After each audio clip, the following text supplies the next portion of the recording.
YS Jaganmohan Reddy ముఖ్యమంత్రిగా ఉన్నప్పుడు వచ్చినటువంటి కరోనా గురించి మళ్ళీ ఇప్పుడు తెర మీదకి దాన్ని తీసుకొని వచ్చి వైఎస్ జగన్మోహన్ రెడ్డి కరోనా టైంలో ఆయన చేసినంత మేలు ఎవరూ చేయలేకపోయారు. ఒకవేళ చంద్రబాబు నాయుడే ముఖ్యమంత్రిగా కరోనా వచ్చినప్పుడు ఉండుంటే ఎంతమంది ప్రజల ప్రాణాలు పోయేవో, కేవలం డీజిల్ కొరతనే నిర్మూలన చేయలేని ముఖ్యమంత్రి చంద్రబాబు నాయుడు అని చెప్పేసి ప్రస్తుతం చంద్రబాబు నాయుడు గారి మీద వైఎస్ఆర్సీపీ బ్యాచ్ మొత్తం ఈ విధంగా ట్రోల్ చేస్తున్న పరిస్థితి. అయితే అసలు కోవిడ్ టైంలో జగన్మోహన్ రెడ్డి ఏం చేశాడు, ఇప్పుడు డీజిల్ కొరతకు సంబంధించి చంద్రబాబు నాయుడు గారు ఏం చేశారో కొద్దిమేర విశ్లేషణ చేయడానికి మనతో పాటు ఉన్నాడు తెలుగుదేశం పార్టీ నుంచి శశి. శశి నమస్తే. నమస్తే శశి, ఇప్పుడు మనం చూస్తున్నాం దేశవ్యాప్తంగా డీజిల్ కొరత ఏ విధంగా ఉందో అన్ని రాష్ట్రాల్లో. అయితే ఆంధ్రప్రదేశ్ రాష్ట్రంలో డీజిల్ కొరతకు సంబంధించి ముఖ్యమంత్రి చంద్రబాబు నాయుడు నిమ్మకి నీరెత్తినట్టు ఉన్నాడు, అసలు పట్టించుకోవట్లేదు, ఒక ముఖ్యమంత్రి హోదాలో ఉంటూ చేతులు ఎత్తేసాడు డీజిల్ పెట్రోల్ కొరతకు సంబంధించి అని చెప్పేసి. ఇదే జగన్మోహన్ రెడ్డి ఉంటే ఎలా చేసేవాడు, కరోనా లాంటి పెద్ద విపత్తుని ఎదుర్కొన్న మంచి మనసున్న నేత ముఖ్యమంత్రి జగన్మోహన్ రెడ్డి ఆ టైంలో ఆ విధంగా చేశాడు అని చెప్పేసి వాళ్ళు చెప్పుకుంటున్నారు. అసలు విషయం ఏంటంటావు? ఒకటి, కరోనా గురించి మాట్లాడే వైసీపీ నాయకులు ఇప్పుడు ఒకప్పుడు మీరేం మాట్లాడారో ఒకసారి గుర్తు చేసుకోండి. మీకు సిసిడి అనే ఓసిడి అనే డిసార్డర్లు ఉన్నాయని రీసెంట్గా రీసెర్చ్ చేస్తూ ఉంటే చంద్రబాబు నాయుడు గారు, లోకేష్ గారు చెప్తే రీసెర్చ్ చేస్తే నిజంగానే వీళ్ళకి సిసిడి ఓసిడి ఉంది, మెంటల్ ఇల్నెస్. వీళ్ళకి ఏంటంటే వాళ్ళు ఏం మాట్లాడారో తర్వాత వాళ్ళకి గుర్తులేనట్టుంది. ఒకప్పుడు కరోనా వైరస్ వస్తే దాన్ని ఒక కులాన్ని కంటకొట్టి నీచంగా మాట్లాడింది ఎవరు? ప్రపంచమంతా వచ్చింది కోవిడ్, అవునా కదా? దాన్ని ఒక కులాన్ని కంటకొట్టి మాట్లాడింది ఈ వైసీపీ నాయకులు కదా. దాన్ని కంట్రోల్ చేయడం చేతగాక ఒక టాబ్లెట్ వేసుకుంటే తగ్గుతుంది, పారాసిగ్మాలు, దానికి ఏముంది, బ్లీచింగ్ పౌడర్ చల్లితే పోతుంది కదా అని కేర్లెస్గా మాట్లాడింది జగన్మోహన్ రెడ్డి కదా. కోవిడ్ టైంలో అనేక మంది రాష్ట్రంలో ప్రాణాలు కోల్పోవడానికి కారణం జగన్మోహన్ రెడ్డి గారి చేతగానితనం కాదా? చేతగానితనం అని నేను ఎందుకు అంటున్నానంటే, ఆ రోజు హాస్పిటల్స్లో కావచ్చు, ఎక్కడన్నా కావాల్సిన ఆక్సిజన్ సిలిండర్స్ కావచ్చు, బేసిక్ ఇన్సిడెంట్ ఆ టైంలోనే మాస్కులు ఇవ్వాలా కనీసం జగన్మోహన్ రెడ్డి, గుర్తుందా?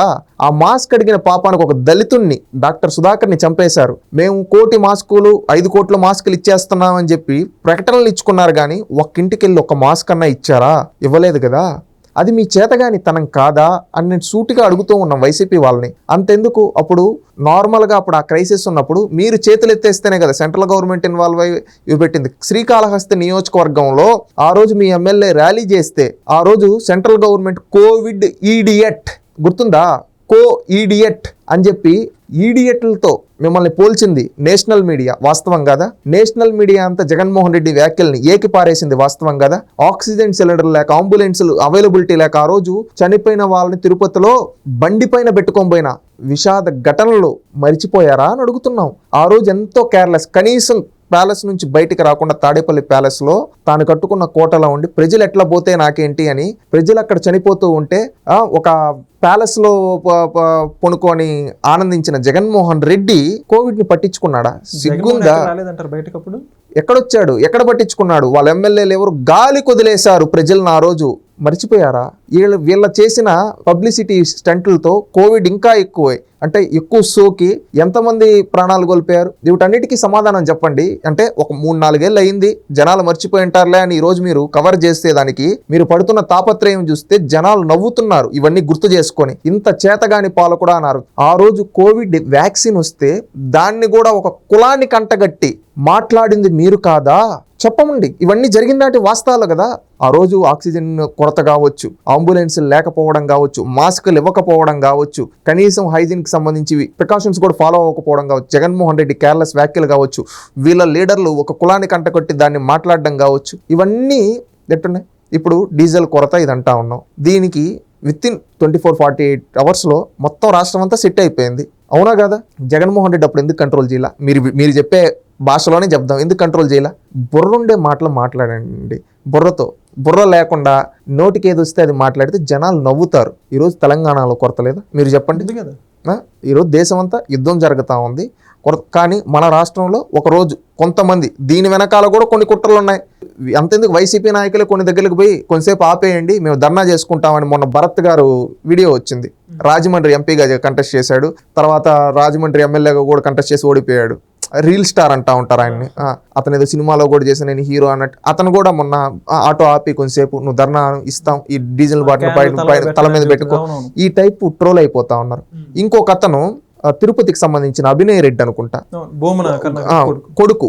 జ్ఞానం ఉందా నీకు అసలు? ఒక జంతువు, ఒక ఎద్దు ఉంటే బండి పైన ఆటోని పెట్టి వీళ్ళంతా ఒక 10 మంది పెట్టి అది మొయ్యలేకపోతా ఉంది. అలా జంతువుల్ని హింసించి మీ పబ్లిసిటీ కోసం ఈరోజు రాష్ట్రంలో కొరత లేకపోయినా రాష్ట్రంలో చిన్నపాటి ఒక క్రైసిస్ క్రియేట్ చేయాలని మీ స్వార్థం కోసం జంతువులను ఆ విధంగా హింసించడం తప్పు కాదా? కావాలని బండ్లు పోతున్న ఆపేసి అక్కడ మీ ధర్నాలకు మీ ఫోటో షూట్ల కోసం ఈ విధంగా చేసి మీరు ఒక క్రైసిస్ క్రియేట్ చేయాలి. అందుకే జనాలు రేపు రానున్న రోజులు చెప్పుకు పేడ రాసి కొడతారు వీళ్ళని ఖచ్చితంగా. ఎందుకంటే ఇలా మాట్లాడాల్సి వస్తుందంటే వీళ్ళకి రాష్ట్రం పైన ఎంత కక్ష ఉందో ఆలోచించండి. రాష్ట్రం పైనే కాదు, మూగజీవుల పైన, రాష్ట్రంలో ఉన్న అన్నిటిపైన కక్షే. ప్రజలు పడుతున్న ఇబ్బందులు ప్రభుత్వం దృష్టికి తీసుకొస్తున్నారు, వాళ్ళు చూస్తున్నారు, మీరేమో అట్లా అంటారేంటి? ఒకటి ప్రభుత్వం, మీరు చూడండి హైదరాబాద్ లో, తెలంగాణలో, ఆంధ్రప్రదేశ్ లో రాకుండా ముందే క్రైసిస్ వచ్చింది. ఇప్పుడు వరకు కూడా కొనసాగుతూనే ఉంది. ఆంధ్రప్రదేశ్ లో సెట్ అయిపోయిందా 24 hours లో, విత్ ఇన్ 24 hours లో? అన్ని బంకులు సాధారణ పరిస్థితి. ఇప్పుడు ఆ 1-2 బంకుల్లో కూడా ఏమైపోయిందంటే వీళ్ళు ఒక చిన్నపాటి ఏంటంటే ఎప్పుడైనా కానీ ఒక పుకార్ అంటారు కదా, ఇప్పుడు డీజిల్ అయిపోతూ ఉందంటే రోజు 1 లీటర్ పట్టించుకున్నా కూడా ఒక 3 లీటర్లు పట్టించుకుంటాడు. ఆ విధంగా ఒక 10 మంది చేస్తే ఏమైపోతుంది? ఖచ్చితంగా క్రైసిస్ వస్తుంది. అక్కడి అంటే ఇది మ్యాన్మేడ్ డిజాస్టర్. మ్యాన్మేడ్ డిజాస్టర్ అనడం కన్నా అది ఒక చిన్నపాటి, ఒక రోజు ఒక చిన్న సంఘటన జరిగింది, ఇది మళ్ళీ అంతా సెట్ అయిపోయింది కదా, ఈ రోజు అంతా బాగుంది కదా, దీనికి ఏం సమాధానం చెప్తారు? అంటే వీళ్ళు ఏంటంటే ప్రతిదీ జగన్మోహన్ రెడ్డి, వీళ్ళకి ఓసీడీ CCDలతో ఏంటంటే రేపు భవిష్యత్తులో ఏమంటారు తెలుసా? కరోనాకు వ్యాక్సిన్ కనుక్కునిందే జగన్మోహన్ రెడ్డి, అసలు కోవిడ్ని ఇండియాలోకి అలో చేయనని చెప్పిందే జగన్మోహన్ రెడ్డి, అసలు జగన్మోహన్ రెడ్డి గారు తాత రాజారెడ్డి గారు స్వాతంత్రం కోసం ఆలోచనలు చేసి మహాత్మా గాంధీ గారితో కూర్చొని, నెహ్రూ గారితో కూర్చున్నారు. అంతకుముందు భగత్ సింగ్ గారిని ఉరి తీసేసేటప్పుడు అప్పుడే చెప్పాడు రాజారెడ్డి తాత అని చెప్పి కూడా చెప్తారు. అంతెందుకు, ఈ దేశానికి అప్పుడు 1999లో కార్గిల్ వార్ అప్పుడు రాజశేఖర్ రెడ్డి, జగన్మోహన్ రెడ్డి, రాజారెడ్డి ముగ్గురు కూర్చొని యుద్ధాన్ని ప్రకటించారు అని కూడా చెప్తారు. ఇంకా రానున్న రోజుల్లో ఇంకా ఏం చెప్తారంటే అసలు ఈ భూమి మీద అన్నం ఫస్ట్ టైం విత్తనాలు వేసిందే రాజారెడ్డి తాత అని కూడా చెప్తారు. అసలు మీరు తాగే నీళ్లు రాజశేఖర్ రెడ్డి ఇచ్చినట్టువే అని కూడా చెప్తారు. నీళ్లు సృష్టించిందే దీనికి భగీరథుడు కాదు, రాజశేఖర్ రెడ్డి తీసుకొని వచ్చాడని కూడా చెప్తారు. అంతెందుకు, ఇప్పుడు వాడే ఐఫోన్స్ ఏవైతే ట్యాబ్స్ ఉంటాయి కదా, అవి జగన్మోహన్ రెడ్డి అప్పుడు బైజూస్ వాళ్ళతో కలిసి స్కామ్ చేసి గుర్తుంది కదా, ఆ ట్యాబ్స్ అవుట్ని క్రియేట్ చేసిందే జగన్మోహన్ రెడ్డి అని కూడా చెప్తారు. ఇంకా చెప్పమంటే అసలు మనందరం సృష్టించిందే జగన్మోహన్ రెడ్డి, రాజారెడ్డి, రాజశేఖర రెడ్డి అని కూడా చెప్తారు. అలాంటి మెంటల్ ఇల్నెస్లోకి వెళ్ళిపోతున్నారు వైసీపీ వాళ్ళు. అందుకని రియాలిటీలో బతకండి అని చెప్తూ ఉన్నాం. ఇలాంటివి తగ్గించుకోండి, అదేదో సినిమాలో ప్రకాష్ రాజ్ గారు అంటారు ఇలాంటివి తగ్గించుకుంటే బాగుపడతారని. అలాగే ఇలాంటివి తగ్గించుకుంటే వాళ్ళు బాగుపడతారు. లేదు మేము ఇట్టే చెప్తామంటే జనాలు వాళ్ళని రానున్న రోజుల్లో చూస్తారు మీరే. ఎందుకంటే జనాలు ఆల్రెడీ వాళ్ళని ఒక పొలిటికల్ కమెడియన్స్లా చూస్తున్నారు. వీళ్ళకేంటంటే వీళ్ళు మ్యాన్మేడ్ డిజాస్టర్స్ క్రియేట్ చేయడం అంటే ప్రజలు ఎవరన్నా బాగుపడుతుంటే వీళ్ళు చూడలేరు. వీళ్ళు నిజంగా ఒక బాధ్యత గల ప్రతిపక్షంగా ఏం చేయాలి? ఎందుకంటే 11 స్థానాలు ఉన్నాయి, ఇంకొక పార్టీ లేదు కాబట్టి వాళ్ళే ఇదేదో అనుకుంటే, వాళ్ళు చెప్పినట్టు వాళ్ళే ప్రతిపక్షం అనుకుంటే ఒక బాధ్యత గల రాజకీయ పార్టీకి ఏం చేయాలి? ప్రభుత్వానికి సూచనలు చేయాలి. అంతేగాని డీజిల్ పడుతూ ఉంటే అక్కడికి పోయి ఆపేయండి, ఒక 10 నిమిషాలు మేము వీడియోలు చేసుకుంటాం అని చెప్పడం కాదు. జంతువులు ఉంటే మూగ జంతువులు అవుట్ పైన ఆటోలను ఎక్కించి వీటిని మీ డ్రామాల కోసం, షూటింగుల కోసం వాటిని హింసించడం కాదు. అది గుర్తుపెట్టుకోండి. రాష్ట్రానికి కంపెనీలు వస్తుంటే అడ్డుకోవాలని చెప్పి లెటర్లు రాస్తారు, మళ్ళీ వచ్చి కేసులు వేస్తారు. తీరా వస్తే మేమే తెచ్చామంటారు. అలాంటి డిజార్డర్లలో వీళ్ళు బతుకుతున్నారు. ఇది రాష్ట్రంలో ఉండే ప్రజలందరూ గమనిస్తున్నారు.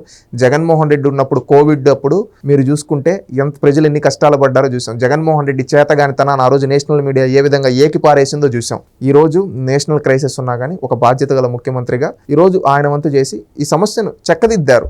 అప్పుడొక్కడప్పుడు దాన్ని అభినందించాల్సింది పోయి వీళ్ళు ఈ విధంగా చేస్తూ ఉన్నారంటే వాళ్ళ విజ్ఞతకు వదిలేస్తున్నాం. Thank you.